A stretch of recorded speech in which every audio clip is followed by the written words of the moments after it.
I'm Nam. I am in Korea to find the world I lost as a baby. I am one of more than 200,000 Korean adoptees raised internationally. Like most of us, I grew up in America. American way of adoption is like love. And as soon as we looked at that picture, that baby was ours. In that word, adoptee, there's always negative connotation in Korean culture.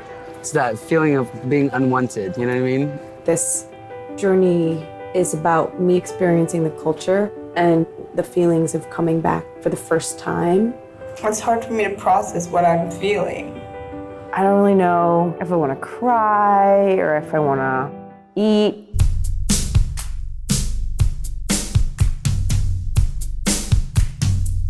I have trepidation about being able to find a translator. I don't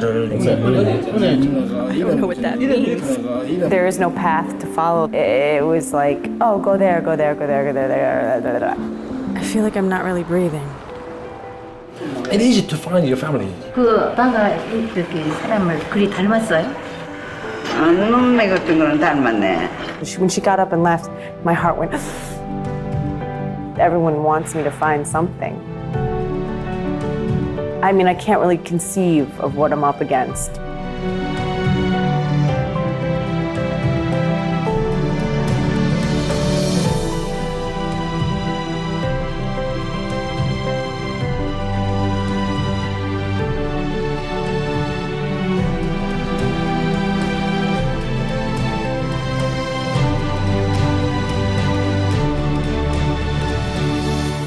I'm Nam Holtz, and I was found in Korea. Coming to Greenbelt's Utopia Film Festival, November 16th through 18th.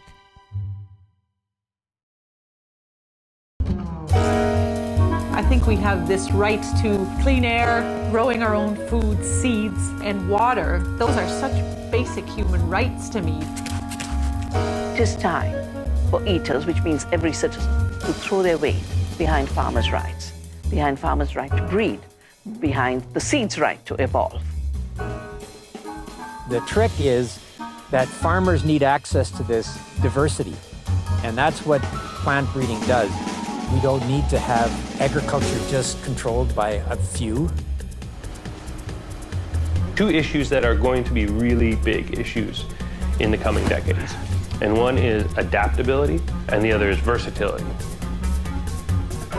The Canadian prairies is actually going to warm up faster than the global average. We don't mitigate greenhouse gases. We don't get our carbon emissions in check. The types of crops that might be grown here will have to change. Water management will have to change. And this is a huge pressure on these farm systems. We haven't seen the Armageddon that climate change is likely to bring. And the trick is, can we get ourselves to get farming ready for that future? Overall, I would rather characterize farming as a constant play between hope and despair. Hey, piggies. You have to be able to step away from it for a minute and see that it has shown you something that can give you hope. When I see farmers on the landscape, whoever they are, wherever they come from, whatever practice they are employing, they are heroes to me. Seeding is an amazing and beautifully hopeful thing to do.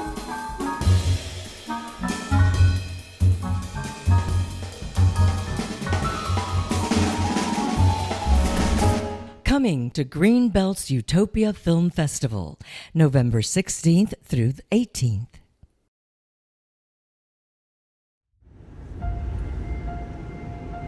Kids that I coached start telling me, Coach Joe, you don't understand.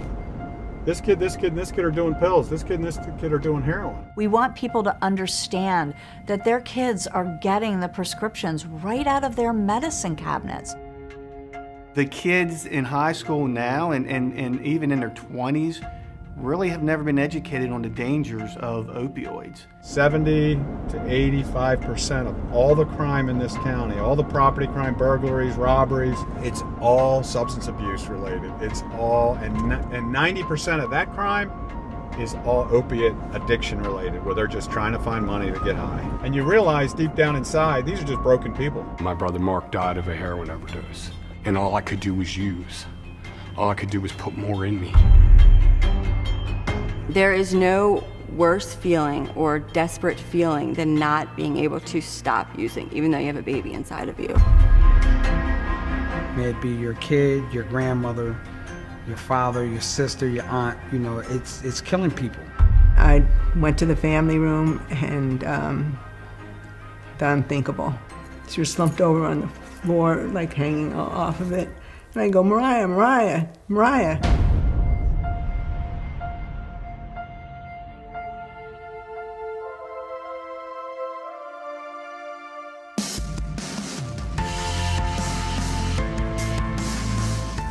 I really believe that education is the key to us climbing out of this hole. This is an education and awareness campaign. This is, we want people to learn about the path to addiction. We went to the business community and we had meetings with different leaders. There was not one business that we walked into and they didn't say yes. There wasn't a business owner out there that hadn't been impacted by this epidemic. Everybody has stepped up to be a part of it, so it really became a community initiative.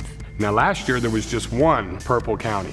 Now if you look at this year, there's Kent, there's Dorchester, there's Queen Anne's, I hear there's Sussex County and Delaware. Those counties would reach out to us, we'd go and we'd present the template. We'd say, here's what we did, here's what we did right, here's what we think we did right, here's what we obviously did wrong. The more purple that you see, I think that it's a gauge of how much impact we're having on the community. Talbot Goes Purple helped get rid of some of the stigma. It became, this is my brother, this is my sister. We put a face on the disease and the epidemic. It's bringing addiction to light, because when I first got clean almost 5 years ago, I know that it wasn't always easy to talk about. There's a whole generation that we can still get to and that we can still impact with this messaging. You know, so if you're talking about it long before they use, you might be able to stop it.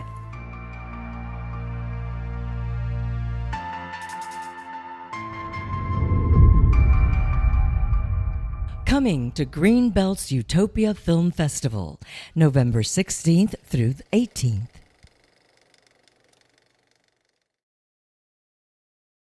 When I found my first message in a bottle, everything just stood still, you know? It was just like this moment where I felt everything change. And I realized that if I could find one, like, people actually do this. There have to be more. Like, it can't just be this one. And that was pretty much what sparked it. The sensation of finding a message in a bottle is like opening a window into the life of a stranger. And that ability to connect with people who I never would have met any other way is, I don't know, it's just very compelling to me. And you can't find a message in a bottle and not be changed by it. I mean, messages in bottles are just part of our story now, and that's basically the story I want to tell, the story of people.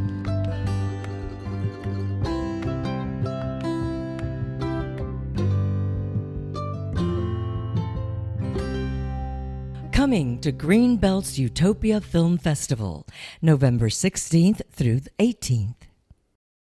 It's the rare person that could have done what Frank Caramani did. Dr. Caramani just looked at the fact that we didn't have a first-class healthcare facility and decided he was going to do something about the problem. He said this many times. We're 9 miles outside of the nation's capital, and the care down this way is absolutely third world. He was determined to make things happen. Clinton was a growing community. People expected quality health care, and that was not being provided. Not everybody wanted this hospital to go up.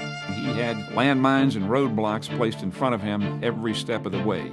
They were planning to take my father's life. You needed somebody who had the guts to fight that through. He wasn't really there to be your friend. He was there to fulfill this vision. When he gets determined to do something, you better believe it's going to happen. When he entered the room, the whole room would immediately go quiet.